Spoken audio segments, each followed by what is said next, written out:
अस्सलामुअलैकुम। सच डिजिटल के साथ मैं हूं शाम फुरकान चौधरी। नाज़रीन, मैं इस टाइम मौजूद हूं सुप्रीम कोर्ट में और आज पंजाब और KPK के इलेक्शन का फ़ैसला कुछ ही देर में जज जो है वो सुनाएंगे।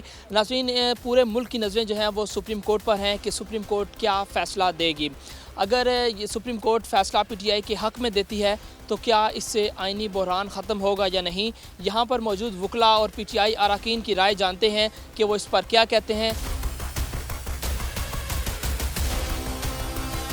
सर, ये बड़ी फतह हुई है PTI की, तो किस तरह आप देखते हैं इस फैसले को?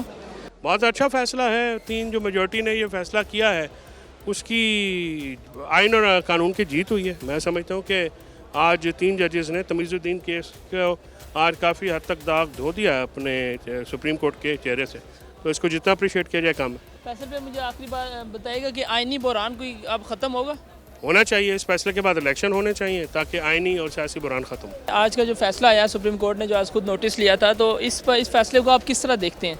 इस फैसले को हम इस तरह देखते हैं कि मुझे याद है कि 8वीं तरमीम जो ज़िया ने की थी उसमें उसने कहा था कि प्रेसिडेंट जब भी चाहे असम्बलियाँ तोड़ सकता है, उसकी स्वाबदीदी इख्तियार है।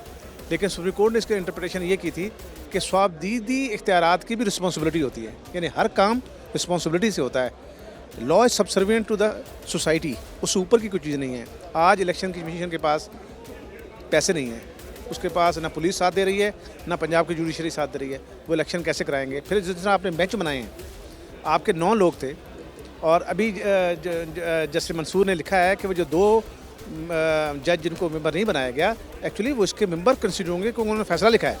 तो एक्चुअली ये फैसला जो है ये 5-4 से हुआ है और पाकिस्तान की एक बड़ी बदकिस्मती है कि यहाँ की जो कॉन्स्टिट्यूशनल हिस्ट्री है वो एक्चुअली इसकी पॉलिटिकल हिस्ट्री है।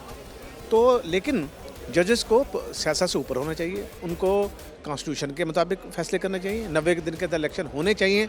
तो मेरा ख्याल है कि जब तक रियासती इदारे सियासत में मुदाखला से बाज नहीं आएंगे, जुडिशरी बाज नहीं आएगी, ये मुल्क सियासत के ज़रिए आगे नहीं बढ़ सकता। और सियासत ही सबसे बड़ा मुहर्रिक है समाजी तब्दीली का। सर, आप क्या समझते हैं कि इस फैसले के बाद कोई आइनी बहरान ख़त्म हो पाएगा? नहीं, मैं समझता हूँ कि आइनी बहरान और बढ़ गया है और अभी जो दूसरे लोग हैं जो इससे इफेक्ट हुए हैं वो दोबारा आएंगे, रिव्यू के अंदर आएंगे और उस रिव्यू में बोर्ड क्या बनता है वो पूरे जो है 17 बंदों को उसमें बैठना चाहिए। बहुत इंपॉर्टेंट ये फैसला है जो होने के लिए जा रहा है कि मुल्क में इस वक्त खाने पीने की चीज़ें नहीं हैं, इलेक्शन कमीशन के पास पैसे नहीं हैं, इलेक्शन कमीशन में लोग ने जो इलेक्शन कराए और आप कल इलेक्शन कमीशन नहीं कराए आप उस पर कंटेम्प्ट लगा देंगे। नहीं सर, ये चीज़ ठीक नहीं है और हमें इसको बिल्कुल सोच के आराम से लाहौर हाई कोर्ट के फैसले आ जाएं, उसके बाद ये बैठती। लेकिन अब क्योंकि सुप्रीम कोर्ट ने ये फैसला दे दिया है तो इसलिए मेरा ये ख्याल है कि तमाम जो इदारे हैं जिस तरह सुप्रीम कोर्ट ने कहा उस तरह उनको एक्ट करना चाहिए। जी सर, आज के फैसले को किस तरह देख रहे हैं? लेकिन मरियम साहिबा ने तो बड़े बड़े दावे किए थे, फिर उन दावों का क्या होगा? मैं समझता हूँ ये एक लैंडमार्क जजमेंट है और एक बहुत बड़ा ये फैसला आया है। कॉन्स्टिट्यूशनल सुपरमेसी को अपहोल्ड करने के लिए सुप्रीम कोर्ट ऑफ पाकिस्तान ने ये बहुत बड़ा फैसला दिया है। एंड आई पर्सनली थिंक कि चीफ जस्टिस ऑफ पाकिस्तान की अब कुव्वत जो है वो पूरी आवाम को बनना होगा, बेशक आप सोशल मीडिया पर जाएँ या जहाँ भी, क्योंकि उन्होंने प्रेशर लेने से इनकार किया है। आप देखें कि अब मुझे लग रहा है कि बहुत अच्छा हुआ कि ये जो 9 रुकनी लार्जर बेंच है ये टूट गया, वरना अभी इन्होंने रोना डाल देना था। और अब जाहिर बात है इन्होंने फुल कोर्ट की जो दरखास्त है वो भी कल वापस ले ली हुई है। तो टेक्निकली अब ये भी नहीं कह सकते हमने तो फुल कोर्ट कहा था, फुल कोर्ट का फैसला क्यों नहीं आया।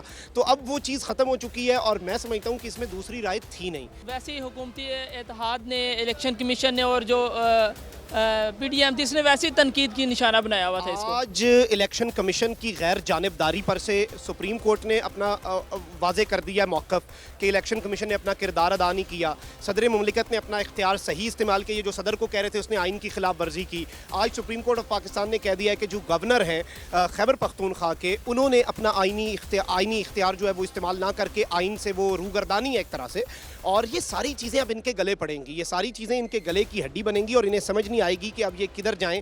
और अभी शहबाज शरीफ साहब ने एक इजलास भी तलब कर लिया है और वज़ीर आज़म हाउस में अब ये इजलास होगा और पता नहीं अब इस इजलास में क्या होगा। क्या अब दोबारा सारे वज़रा इकट्ठे होकर खड़े होकर इदारों के ऊपर हमला करेंगे? आइनी बहरान अब ख़त्म हो सकता है? आइनी बहरान अभी मैं नहीं समझता। देखें, अगर एग्जेक्टिव के वाले से सुप्रीम कोर्ट का भी मुझे बता रहे थे कि ये भी आया है कि अगर जो इंतज़ामिया है वो अमल दरामद नहीं करवाती तो इंतज़ामिया हट भी सकती है। तो सुप्रीम कोर्ट के आगे तो कुछ नहीं है ना। अब इसके बाद यही बचता है कि मरीम नवाज शरीफ साहिबा अपने वालिद साहब जो हैं उनकी बड़ी बेहतरीन अंदाज में सब कुछ कर रही हैं। आप देख लें कि 90 की दहाई में मोहतरमा बेनज़ीर भुट्टो की तस्वीरें फेंकी जाती थी, अब ऑडियो वीडियोज़ के ऊपर फ़ख्र किया जाता है कि मेरे पास सबकी ऑडियोज़ और वीडियोज़ हैं। तो अल्हम्दुलिल्लाह वो सारी रिवायात जो हैं वो बरकरार रखी हुई हैं उन्होंने। तो मुझे लगता है कि मैं उनसे एक्सपेक्ट कर सकता हूँ कम अज़ कम उनकी ज़ात तक कि वो नवाज शरीफ साहब की शायद सुप्रीम कोर्ट पर हमले की जो रिवायत है उसे चला तो रही हैं, शुरू कर चुकी हुई हैं, लेकिन पता नहीं अब क्या पता फिजिकल हमला अल्लाह करे। मैं तो समझता हूँ सुप्रीम कोर्ट की सिक्योरिटी बढ़ानी चाहिए। ऑनरेबल जुडिशरी हमारी बड़ी इंपॉर्टेंट है।